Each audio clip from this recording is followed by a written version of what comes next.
Kwa mimi matumaini yangu na tume hii ni kutokana na historia yetu kama taifa kwamba ni tume ya watu weledi.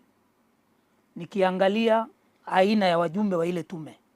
kwanza mwenyekiti tu wa lile jopo Jaji Chande ni mtu ambaye historia yake, CV yake ni ya kimataifa, hana madoa, na sote tunakubaliana tulioko huku upinzani kwamba Jaji Chande tume yake ya mwaka 2023 aliyoisimamia kuhusu haki jinai ilikuja na ripoti nzuri iliyoainisha changamoto zetu za haki jinai. Kwa hiyo matumaini yangu ni kwamba tume hii imeundwa na watu ambao wana ueledi wa kutosha, hawana madoa, wanaaminika ndani na nje ya nchi yetu. Kwa hiyo hilo tu linanifanya niamini kwamba tume hii itafanya kazi yake kwa umakini mkubwa. Sitaki kuamini watu kama Jaji Chande, Jaji mstaafu Ibrahim Juma, IGP Mwema, wakina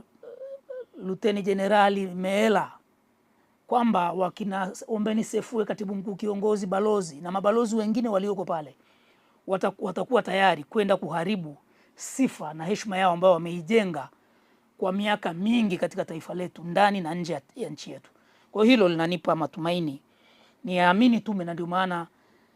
niko tayari kuwashawishi na wenzangu tuipe tume nafasi itimize wajibu. Ni muhimu sana kwa wananchi wa nchi hii kuipa nafasi tume